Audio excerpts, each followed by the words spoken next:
Estamos en vivo, en vivo, en vivo.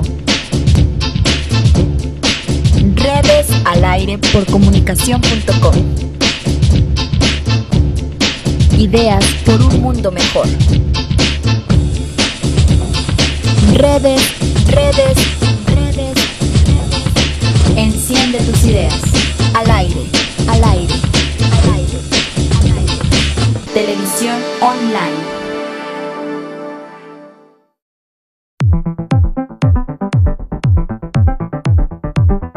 Comunicación.com. Televisión en Internet. En comunicación.com nos acercamos a los analistas y expertos.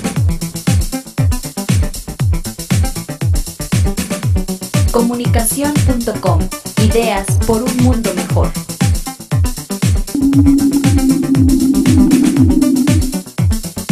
Análisis, propuestas y comentarios por un mundo mejor.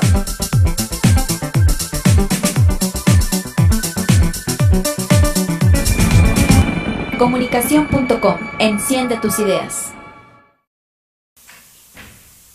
Bien, estamos de regreso, estamos muy contentos porque hay buenas noticias de una reforma constitucional que se dio en el Senado de la República, una reforma que fue empujada por ciudadanos y que fue muy sufrida este gran logro, porque se sufrió bastante para llevarlo a cabo, pero la propuesta era tan buena, era tan obvia, era tan evidente lo que había que hacer, que bueno, no tuvieron para dónde hacerse los senadores y se aprobó esta reforma constitucional. Uno de los artífices de este empuje ciudadano es el abogado Sergio Méndez Silva, quien está con nosotros vía telefónica. Sergio, un placer estar contigo. ¿Cómo estás, mi querido José Alfredo? Un placer saludarte, a ti y a tu auditorio. Oye, cuéntanos cómo fue este proceso de este gran logro. La verdad es que es un sueño para cualquier ciudadano incidir en una reforma a una ley local. Ahora imagínate ya incidir en una reforma constitucional, pues ya es como que ya te puedes morir a gusto. Cuéntanos de esta gran proceso. Pues fíjate que fue un proceso de muchos años. Esto no inició en este año, sino ya tiene bastante tiempo empujándose en el Congreso de la Unión la reforma constitucional en materia de derechos humanos. Ya había pasado por la Cámara de Diputados, hicieron modificaciones, la reenviaron a los senadores, los senadores hicieron otras modificaciones, lo regresaron a la Cámara de Diputados, y así estuvieron durante un buen rato. Enfrentamos incluso pues la oposición de los senadores panistas con pretextos que nos parecieron absurdos, como el asunto de no reconocer el derecho constitucional a la preferencia sexual, señalando que eso implicaría proteger preferencias sexuales como la preferencia por los niños, por la zoofilia, en fin, una serie de cosas absurdas. Y por fin, después de mucha presión, de mucho tiempo de trabajo, se aprueba una reforma constitucional en materia de derechos humanos que yo podría calificar pues como la más importante, incluso desde que por primera vez se reconocieron en una primera constitución en nuestro país en 1857, pues los derechos humanos, denominados entonces garantías individuales, mi querido José Alfredo. Entonces sí, este es un logro muy importante de la sociedad civil. Obviamente es una reforma perfectible, pero la parte más sólida, fundamentalmente por lo que respecta al reconocimiento de los derechos humanos, a los tratados internacionales en general, porque esta es una parte importante, porque en el artículo primero constitucional que se aprobó, no únicamente implica que tienen rango constitucional los tratados internacionales en materia de derechos humanos, sino cualquier tratado internacional que pueda contener disposiciones de derechos humanos. Igualmente, desde una vez que pase a las legislaturas de los estados y la aprueben las legislaturas, porque todavía falta ese proceso, igual estamos ya festinando la aprobación y resulta que no se consigue la mayoría de las legislaturas de los estados para la aprobación de la reforma. Yo espero que no sea así, pero a fin de cuentas todavía falta esa parte del procedimiento. Pero en la eventualidad de que ya entre en vigor la reforma constitucional, pues entonces todas las interpretaciones que se hagan en materia de derechos humanos se tendrán que hacer con apego a lo que dispone dispone la Constitución y lo que disponen los tratados internacionales, y que ya constitucionalmente está reconocido el principio pro persona. Esto significa que cualquier interpretación en materia de derechos humanos siempre tendrá que ser a favor de la persona, lo que más le proteja, y no se va a permitir constitucionalmente una interpretación restrictiva. En fin, hay una serie de elementos extraordinariamente importantes que yo en lo particular celebro y que ahorita estaremos comentando contigo, mi querido José Alfredo. Oye, Sergio, es importante porque vemos cómo se globalizan las operaciones financieras, vemos cómo se globalizan, uno puede ir a sacar dinero con la tarjeta a cualquier parte del mundo, pero pues no se globalizaban del todo los derechos. Yo creo que este es un gran paso en la globalización de los derechos en un país como México, donde los derechos humanos son bastante pisoteados, y ahora pues bueno, tenemos esta gran ventaja en donde ya la Suprema Corte de Justicia pues tendrá un fundamento muy válido para empujar hacia un cumplimiento más expedito, ¿no?, sobre los derechos humanos. Sí, claro, porque, México no está, digamos, en estricto sentido con esta reforma en la vanguardia en materia de derechos humanos. Digamos que otros países, tanto en América Latina y fundamentalmente en Europa, pues ya habían adoptado estos criterios desde hace mucho tiempo en sus propias constituciones. Pero México, digamos que con esta reforma estaría pues adecuándose a la tendencia mundial de protección amplia a los derechos humanos y reconocerlos de manera específica, directa en su propia constitución. Esto es un punto muy importante porque últimamente, hace tiempo, hace unos meses, la Suprema Corte, por ejemplo, discutía con una acción de inconstitucionalidad o con acciones de inconstitucionalidad que había interpuesto la Comisión Nacional de los Derechos Humanos, alegando, por ejemplo, una violación directa a un tratado internacional en materia de derechos humanos, y la Suprema Corte se había pronunciado en el sentido de que las acciones de inconstitucionalidad no podían alegar una violación directa a un tratado internacional en materia de derechos humanos, porque la Constitución no preveía, no establecía la posibilidad del control convencional, sino únicamente el control constitucional de las leyes en materia de derechos humanos. Entonces la Corte en ese momento dijo que en todo caso la Comisión Nacional podía alegar no una violación directa a un tratado internacional en materia de derechos humanos, sino necesariamente tenía que alegar la violación directa a una garantía individual en la Constitución y fortalecer su argumento con lo que dispone un tratado internacional. Con la reforma constitucional eso ya no es necesario, porque se reconoce el control, digamos, de la convencionalidad, y ya al ser parte, digamos, los instrumentos internacionales que contengan disposiciones en materia de derechos humanos, al tener rango constitucional y al tenerse que hacer una interpretación conforme en todo momento y atendiendo el principio por persona, pues entonces ya se podrán alegar, digamos, la violación directa a un tratado internacional en materia de derechos humanos, y así nuestra Constitución se convierte en un catálogo mínimo de derechos que pueden ser ampliados de manera perfectamente posible por la vía de los tratados internacionales. Entonces eso de entrada es un avance extraordinariamente relevante para nuestro país. Igualmente, por ejemplo, en el artículo 3 se establece que para la impartición de la educación uno de los principios que deberán de respetarse será el respeto a los derechos humanos. Esa parte es extraordinariamente también relevante, porque además va a permitir, digamos, que todo lo que tenga que ver con política pública en materia de derechos humanos pues encuentre un sustento absolutamente sólido en la Constitución. El tema, por ejemplo, de que se aprobó sobre el fortalecimiento de las facultades de la CNDH para investigar, por ejemplo, violaciones a los derechos humanos o atender violaciones a los derechos humanos en materia laboral. Aquí yo haría nada más una crítica, porque yo siempre defendí la facultad de investigación que tenía la Suprema Corte de Justicia de la Nación, bueno, que sigue teniendo hasta que entre en vigor la reforma constitucional, pero la facultad de investigación de la Suprema Corte respecto de violaciones graves a los derechos humanos establecidas en el artículo 97, a mí me parece que se debió haber fortalecido esa facultad del máximo tribunal de nuestro país, el Tribunal Constitucional y Supremo, para investigar estas violaciones graves y darle efectos, digamos, obligatorios a sus decisiones, y no con el pretexto de que solamente eran meras recomendaciones, se elimina esta facultad y hoy se le otorga a la Comisión Nacional, que dicho sea de paso, tampoco es algo de lo que no estuviese ya investida la CNDH. Entonces, claro, o sea, no se le agregó nada nuevo a la CNDH, ¿no? Sí, no se le agregó absolutamente nada nuevo. Se le quita a la Suprema Corte y se le da a la CNDH sin aportarle nada. Sin aportarle nada, salvo la posibilidad de ahora poder atender casos de violaciones a los derechos humanos en materia laboral.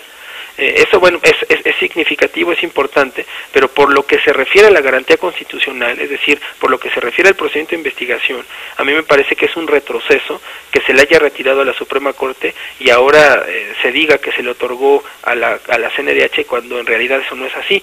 Incluso en el dictamen original se establecía que el Consejo Consultivo era el encargado de realizar el procedimiento de investigación y eso finalmente no prosperó porque se determinaron que los integrantes del Consejo Consultivo de la CNDH no son servidores públicos y no podrían tener esa responsabilidad. Ahora, Sergio, hay casos, recuerdo el caso del niño oaxaqueño que fue abusado sexualmente en su colegio, el cual lo vio la Suprema Corte. Para esos casos, pues es que en donde todo el Estado estaba totalmente corrompido para favorecer a los maestros, pues es muy pertinente que la Suprema Corte hubiera mantenido ese poder de investigación, ¿no? Sí, claro, porque además se trata de violaciones graves, en el sentido de que tiene que tener sistematicidad, tiene que ser violaciones generales, es decir, no cualquier violación a los derechos humanos, porque habría otras garantías, y me refiero a garantías a estos procedimientos de carácter fundamentalmente procesal, como el juicio de amparo, las controversias constitucionales, las acciones de inconstitucionalidad.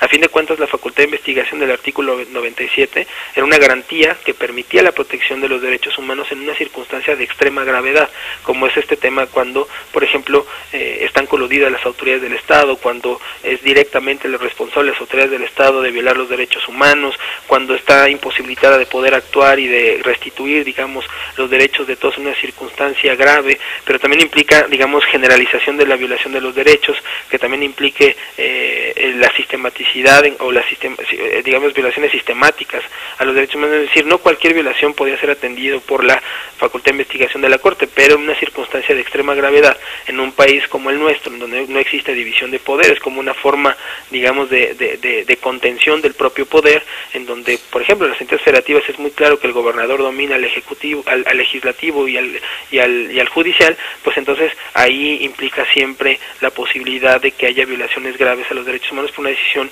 de un gobernante que hegemoniza, digamos, el poder de las entidades. Entonces, ese tema es muy importante. Entonces, salvo esa cuestión, en particular en el dictamen aprobado, yo no estaría de acuerdo, pero por otros temas yo estoy bastante contento con lo que se aprobó en la reforma. Por ejemplo, también se establece la diferenciación en el artículo 11 constitucional entre el refugio y el asilo para cuestiones políticas, el refugio por cuestiones humanitarias. Obviamente aquí ya en la legislación secundaria hay un debate muy grande porque los senadores y los diputados en el Congreso en particular, en general, están pretendiendo aprobar una ley, digamos, en materia migratoria que tiene cortes, digamos, tintes policíacos. Entonces, en ese sentido también hay que estar muy al pendiente con la forma en cómo se va a aterrizar en las leyes reglamentarias de estos artículos constitucionales. Otro elemento importante es que tampoco en el artículo 15 se aprobó que no se pueden celebrar tratados internacionales contrarios a los derechos humanos. En el artículo 18 que el sistema penitenciario debe estar basado en el respeto a los derechos humanos. Un punto fundamental, mi querido José Alfredo, es el tema del artículo 29 sobre suspensión de garantías, que se adecua a lo que disponen los tratados internacionales, particularmente la Convención Americana sobre Derechos Humanos y el Pacto Internacional de Derechos Civiles y Políticos, que establece ciertos derechos que son insuspendibles en una situación de suspensión de garantías por una cuestión grave, digamos, y la participación del Congreso, digamos, decidida en poder terminar con alguna determinación de suspensión de garantías, es decir, aquí implica una especie de control entre los órganos del Estado sobre el tema de la suspensión, porque también le da facultades oficiosas a la Suprema Corte de Justicia de la Nación para que pueda analizar un decreto expedido por el Ejecutivo en donde se determine la suspensión de garantías. Dicho de una manera sencilla, esto, es decir, si hay suspensión de garantías, hay unas que no son suspendibles. Exactamente, hay ciertas garantías que aún en circunstancias, o en este caso particular de derechos humanos, porque ya no se hablaría de garantías individuales, porque la garantía fundamentalmente en materia de derecho procesal constitucional habla de los medios procesales que existen, procesales y también de tipo político, incluso de técnica legislativa, que existen para proteger los derechos humanos. Una garantía constitucional, digamos la garantía constitucional por excelencia, es el juicio de amparo. Entonces hablamos aquí de derechos humanos que son insuspendibles, como por ejemplo no se puede restringir derechos como la personalidad jurídica, el derecho a la no discriminación, el derecho a la vida, la integridad personal, al nombre, la nacionalidad, los derechos de los niños, los derechos políticos, la libertad de pensamiento, en fin, una serie de un listado de derechos que no pueden ser suspendidos, incluso en una circunstancia de extrema gravedad que merite la suspensión de ciertos derechos humanos para atender esa situación de gravedad, en donde también habrá equilibrio entre los tres órganos del gobierno, ¿no? Pues eso es importantísimo, porque eso aminora la impunidad que pudiera haber ante una circunstancia grave. Así es, y fundamentalmente también pues esta forma de contención entre los tres órganos de gobierno, porque tienen una intervención, digamos, directa, no solamente el Ejecutivo, sino también interviene el Congreso de la Unión y la Suprema Corte de Justicia. Otro tema que también es muy importante es lo que se dispuso en el nuevo artículo 33 de la Constitución, en el sentido de que cualquier persona extranjera, en este caso se cambió el término extranjeros por persona extranjera que sea expulsada por el Ejecutivo, tendrá derecho a un juicio previo, a garantía de audiencia, y también que tenga la posibilidad de defenderse. Entonces, un juicio, estamos hablando de un juicio previo. Exactamente. Antes de salir del país. Así es, sí, tendrá garantía de audiencia, que se le escuche para defenderse, ¿no? Oye, eso es importante, porque pues las expulsiones eran inmediatas, ¿no? Así es. Por la posibilidad de expulsar a un extranjero, que además la Constitución señalaba como extranjero pernicioso, ¿no? Que implicaba la posibilidad de este tipo de acto por parte del Ejecutivo, pues eso ya está establecido en el 33. En el artículo 89, por ejemplo, se establece como parte del trabajo, digamos, diplomático, por lo que se refiere a la política exterior del Estado mexicano, pues que también se buscará que se respeten y se promuevan y se protejan los derechos humanos. Ese tema pues es muy relevante. Lo que yo te decía sobre el tema del control de convencionalidad, el artículo 105 constitucional, por lo que se refiere a las acciones de inconstitucionalidad, que es una garantía, digamos, constitucional para proteger los derechos humanos, pues ahora la CNDH podrá alegar directamente o podrá buscar el control de la convencionalidad y no necesariamente el control constitucional en materia de derechos humanos. Esa es una parte pues muy importante. Abogado, en el tema, por ejemplo, para bajar un poquito la bola, como se dice coloquialmente, por ejemplo, con esta reforma, ¿podrá un litigante aquí en Coahuila, en Nuevo León, en Chiapas, invocar en un juicio ya las convenciones internacionales? Fíjate, esa pregunta que me acabas de hacer es extraordinariamente relevante.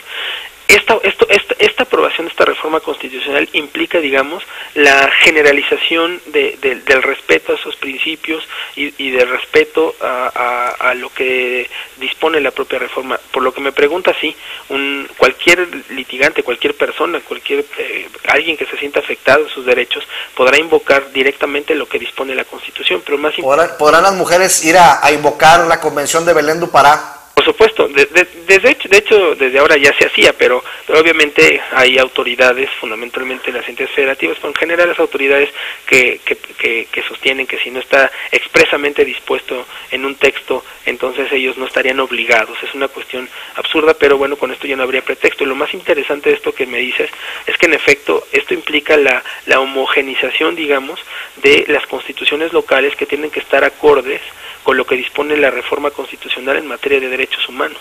Entonces, por ejemplo, un efecto de esto es que ya constitucionalmente, en función de esta reforma, se reconoce de manera directa la autonomía de los órganos encargados de la defensa de los derechos humanos, de los organismos públicos autónomos, de los organismos públicos en algunas entidades que no eran autónomos, y que ahora ya por determinación constitucional la autonomía de estos organismos están ya reconocidas. Entonces, obviamente sí, como esto que me dices, que es muy importante señalarlo, implica ya que las entidades federativas tendrán que ponerse acorde con lo que dispone la reforma constitucional. Tendrá que haber reformas constitucionales en cada estado de la República, y la legislación secundaria también tendrá que estar acorde con lo que dispone ahora nuestra Constitución, y esto es importantísimo, los tratados internacionales, cualquiera que estos sean, que establezcan normas en materia de derechos humanos, mi querido José Alfredo. Pues los litigantes ya tienen una nueva fuente no nueva, como tú decías, ya estaba, pero ahorita ya con esta reforma, los litigantes pues ya tienen una opción muy viable, porque Muchas veces las leyes locales, y me ha tocado, como en el ejercicio de la profesión, las leyes locales son contrarias a los tratados internacionales en materia de derechos humanos, y ahora pues bueno, que con esta reforma pues tendremos que, bueno, no pienso litigar otra vez en la vida, pero los litigantes podríamos tener esa posibilidad. Entonces hay que leer los tratados, ¿no? Sí, por supuesto, ya desde siempre incluso, pero por vía más de interpretación. Bueno, porque a fin de cuentas el derecho trata la interpretación y la argumentación, se analiza o se entiende o se utiliza ese instrumento a partir de la hermenéutica.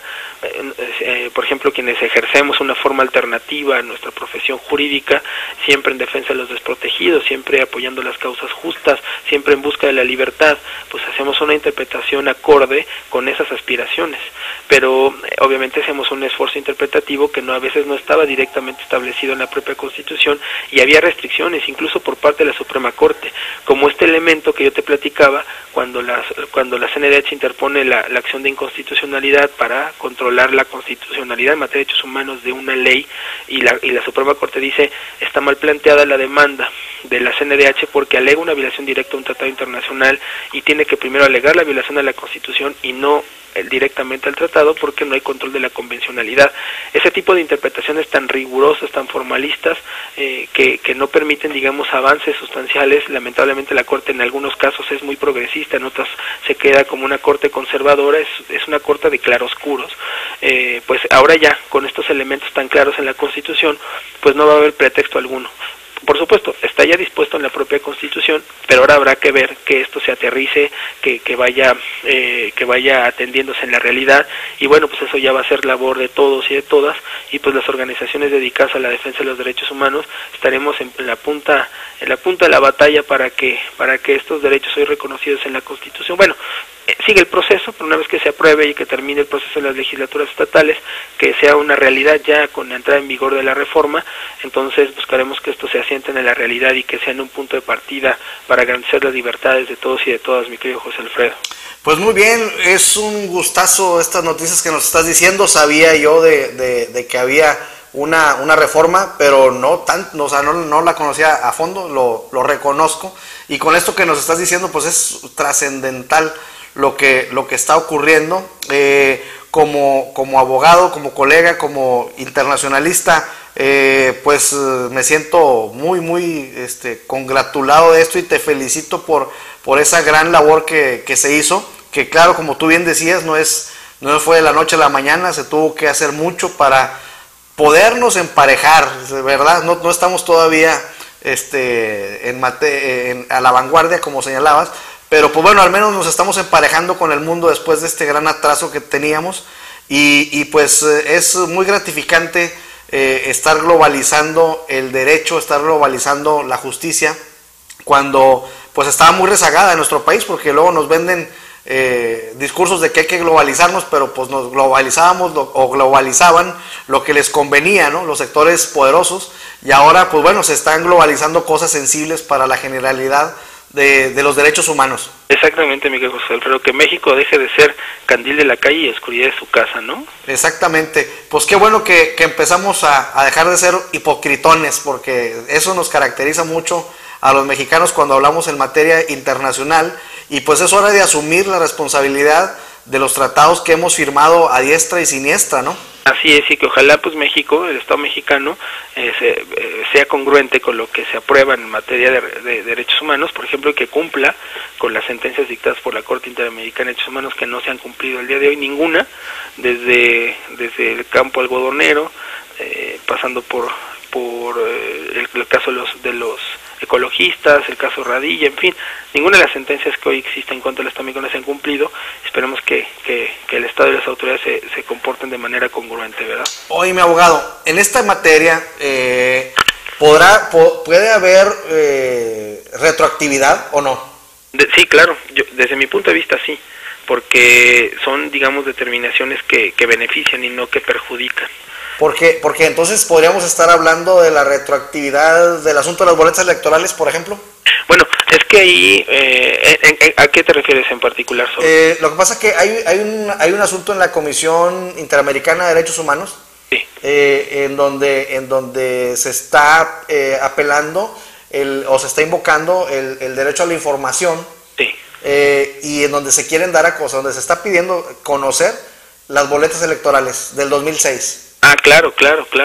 Pues mira, desde mi punto de vista, desde ese momento sería perfectamente posible que se conocieran, digamos, el contenido de las boletas electorales, sí, en efecto. Pero nada más que, lamentablemente, digamos, esta parte de los derechos electorales están protegidos o tienen una garantía distinta. Lo que pasa es que aquí le están dando por el derecho humano a la información.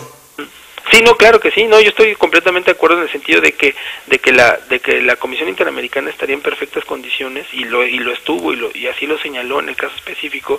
Incluso ese caso lo lleva un amigo mío que se llama Luis Miguel Cano de Litiga Olé.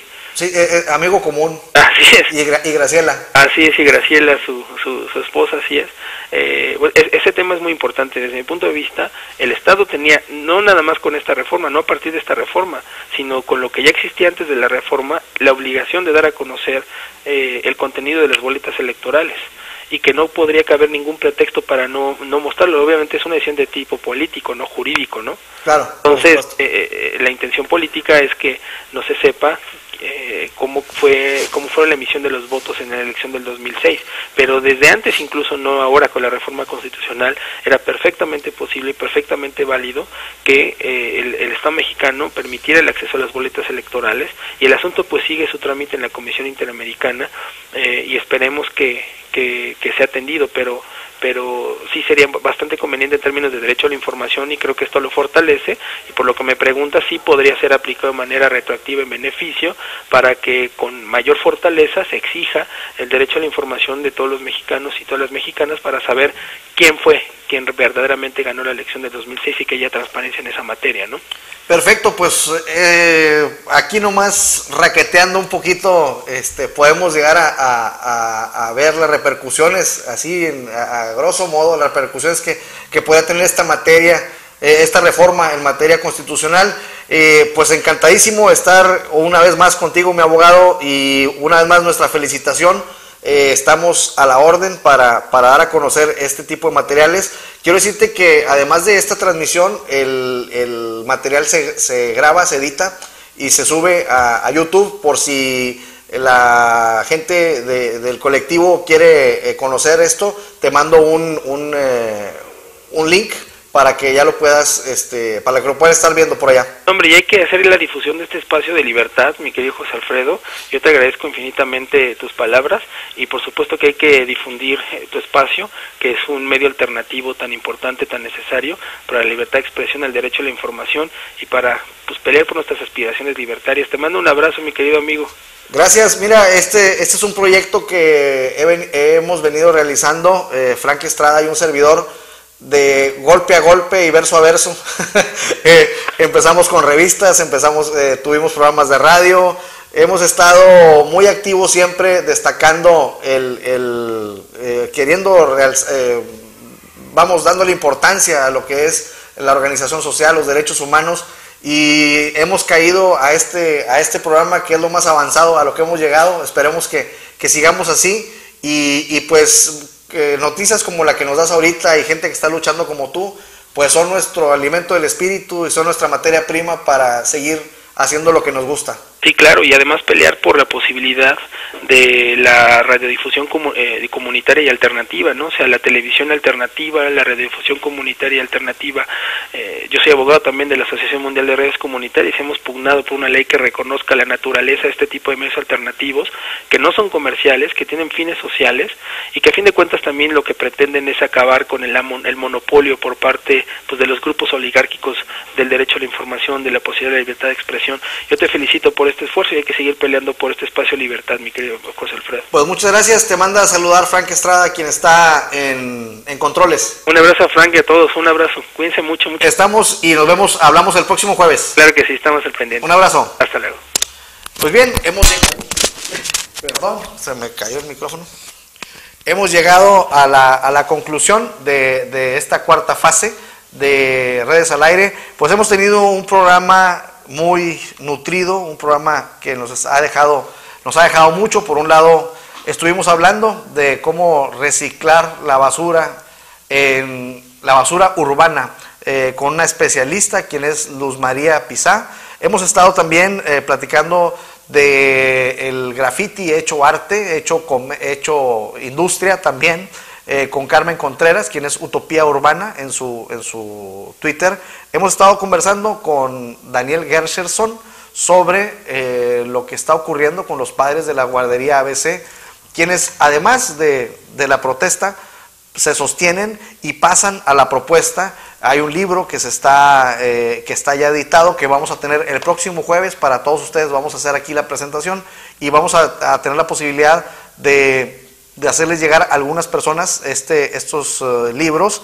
Y por último tuvimos esta interesantísima conversación con el abogado Sergio Méndez Silva, quien es un prominente abogado defensor de los derechos humanos, joven, quien estuvo al pie del cañón con esta reforma constitucional sobre derechos humanos que pone a México ya en igualdad de circunstancias con otros estados del mundo, y que tiene cosas importantísimas, como por ejemplo, y visto de una manera muy regional, muy local, el hecho de que los abogados puedan litigar mencionando o fundamentando sus procesos jurídicos los convenios internacionales, los convenios o tratados internacionales en materia de derechos humanos, lo cual es fundamental, porque muchas veces las mismas leyes de nuestros estados, de nuestras entidades federativas, son contrarias a las convenciones internacionales de derechos humanos. De esta forma, nosotros podemos ir desde la demanda invocando derechos internacionales, lo cual nos da una gran posibilidad y nos da esta virtud de que es la globalización del derecho. No nomás que se globalicen las finanzas, que no nomás se globalice el dinero, que no nomás se globalicen las armas, sino que también que se globalice la justicia. Pues muy bien, es así como llegamos a la parte final de este programa. Mañana nos vemos en un gran programa. Mañana tendremos un programa totalmente alternativo, en donde tendremos música de bandas de varias partes del mundo que han sido organizadas por Saraí Lezama, esta gran comunicóloga que tiene un programa muy exitoso que se llama Lovers Music. Y hemos estado en contacto con ella, tendremos muchas sorpresas en esta materia. Y mañana nos vemos en Redes al Aire. Los dejamos con este video de Robbie Williams.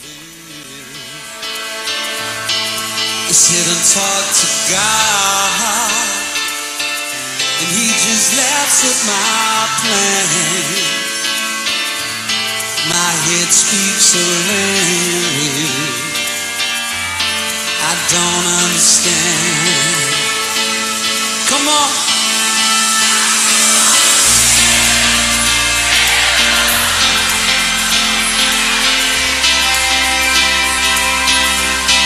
'Cause I got too much life running through my veins, going to the way.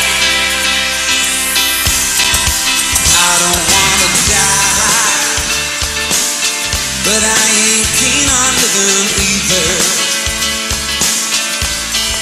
Before I fall in love, I'm preparing to leave her. I scare myself to death. That's why I keep on running. Before I've arrived, I can see myself coming.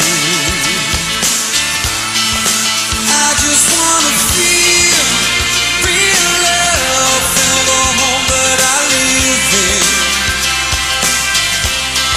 'Cause I got so much life running through my veins, going to waste.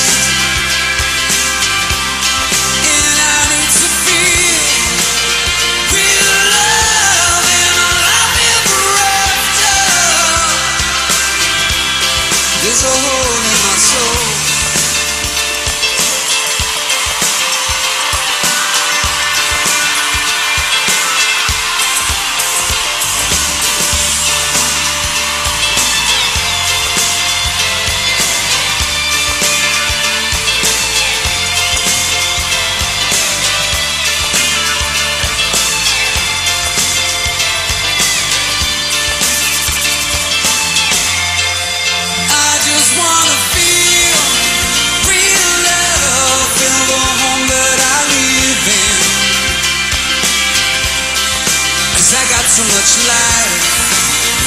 through my veins, going to waste. And I need to feel real love and a life ever after. There's a hole in my soul, you can see it in my face. It's a real big place.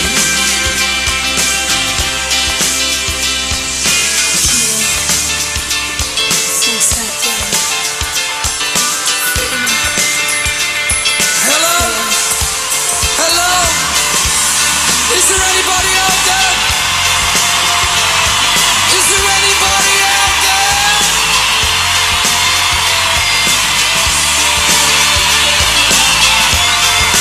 Come and hold my hand. Come and hold my hand. Come and hold my hand. I wanna contact the living. I'm not sure I understand. I'm not sure I understand.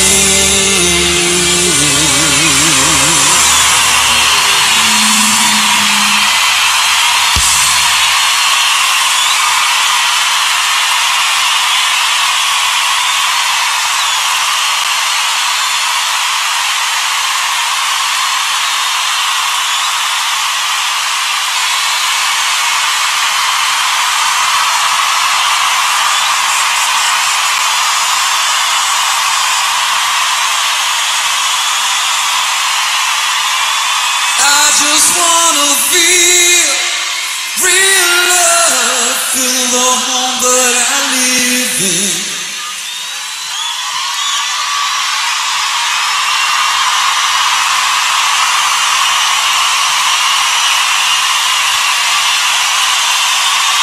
And I just wanna feel real love and a life ever after. There's a hole in my soul, you can see it in my face. It's a real big place.